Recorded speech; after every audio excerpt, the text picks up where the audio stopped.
New details in the search of a missing college student, but the search would take a devastating turn. They were found near his apartment, but he is not the only person that could have been around the vicinity of his apartment. Authorities announcing last week human remains have been found in a wastewater well near the college student's apartment.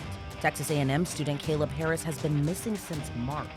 He was last seen in his off-campus apartment in Corpus Christi, Texas. His disappearance shocking the community as his family and friends have spent months searching for his whereabouts. It was seemingly a typical night for a college student. The 21-year-old had reportedly spent the evening with his roommates and a puppy belonging to the girlfriend of one of his roommates. Ann had been sending Snapchats to his sister and texting on his phone until moments before he disappeared. But it would be a food delivery order that would alert his roommates something wasn't right. Caleb had ordered from the food delivery app and left his apartment around 3 a.m. on the morning of March 4th to get his order. But by the time the order was delivered, Caleb never picked up his food, and his roommates would tell police they haven't seen him since once they saw the food laid outside of their apartment untouched, but noted his truck and keys were left at the apartment. Police would later establish a timeline piecing together the night Caleb was last seen.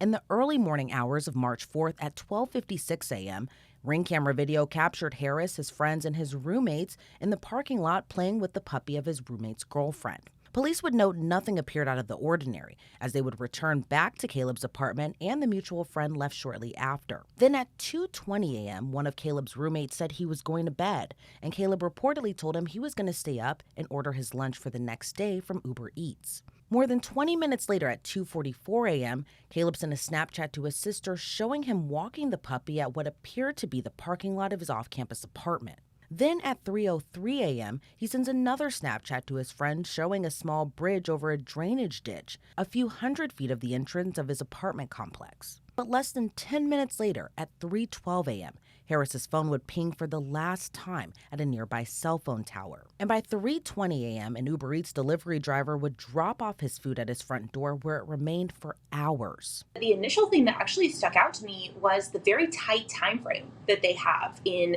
Caleb's case. Really you have his kind of last Snapchat, the last time that he's heard is between 3 and 3:20. So in my opinion, that's a really tight time frame, that they're working with. And so that actually really stuck out to me, quite frankly, the most in this case. Tracy Walder is a former FBI and CIA agent who explains the digital evidence in the case is crucial to the investigation, as investigators would rule out a number of suspects, including the Uber Eats driver, his roommates, and the friend he was texting. I think given his age, in a way, the digital evidence is going to work to eliminate people pretty quickly. Look, that generation really uses digital evidence a lot. They use their phones all the time. They use social media apps all the time. We also have cameras. Uber Eats is going to be very, quick to get an alibi on their driver simply because that is tracked. And so these are all things that he used apps for, that he used his cell phone for. And I do think it was probably pretty easy and pretty quick to dismiss certain suspects, the ones he knew. When an investigation like this, the way that you start is you start with his inner circle first, right? That's what you want to find out is who was the last person to see him, last person to talk with him. Those are the individuals that you start with first. And that's why those were eliminated as suspects, quite frankly, so quickly. Then you want to look, if you can eliminate all of those, then you want to start looking at what evidence, forensic evidence, that do you have that might tie someone. So in his case, initially, it was probably going to be digital forensic evidence because I'm not sure what they got from a biological evidence standpoint, right off the bat.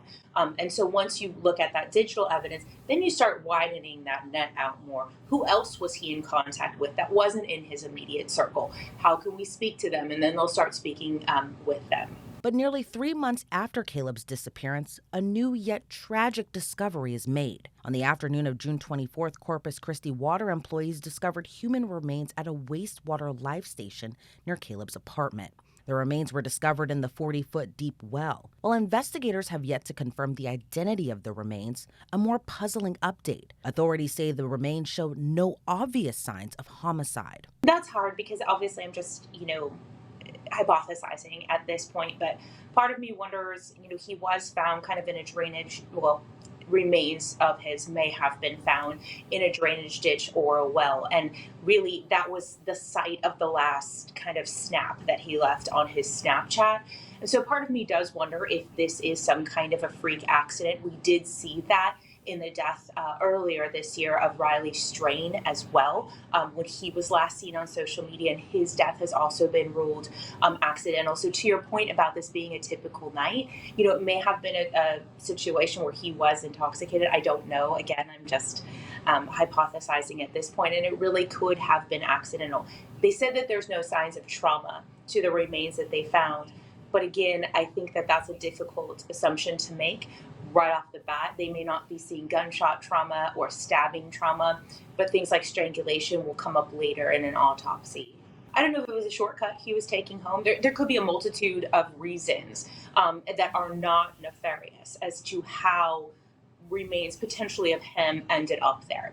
But in terms of investigators saying that there's no obvious signs of trauma, what that tells me is, again, they don't see an obvious gunshot wound. They don't see obvious stab wounds, sort of right off the bat. Clearly, an autopsy, I would imagine that these remains have decomposed over a period of time. So an autopsy will probably tell them more in terms of, toxicology reports, strangulation, those kinds of things. But what they're saying is that initially, upon finding the remains, just a visual look of the remains, they are not seeing any obvious signs of homicide.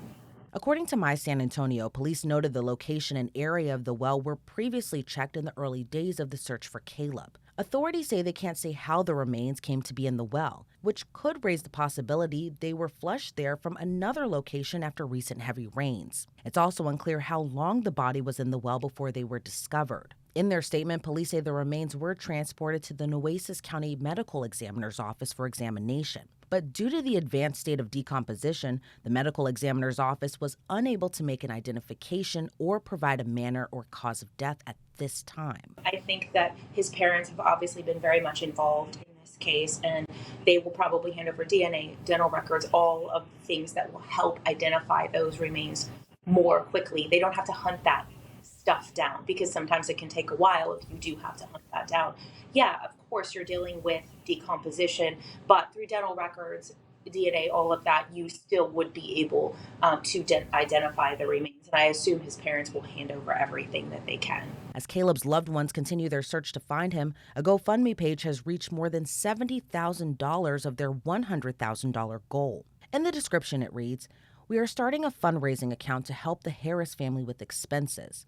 Please consider donating, as they would greatly benefit with help toward the added financial stressors at this time. Let's help them be able to focus solely on what matters most, bringing Caleb home safe and sound. The funds will help pay for the resources needed to aid in bringing their sweet young man home. Thank you so much for your donation. Any amount will help. Please continue to keep them all in your thoughts and prayers at this challenging time.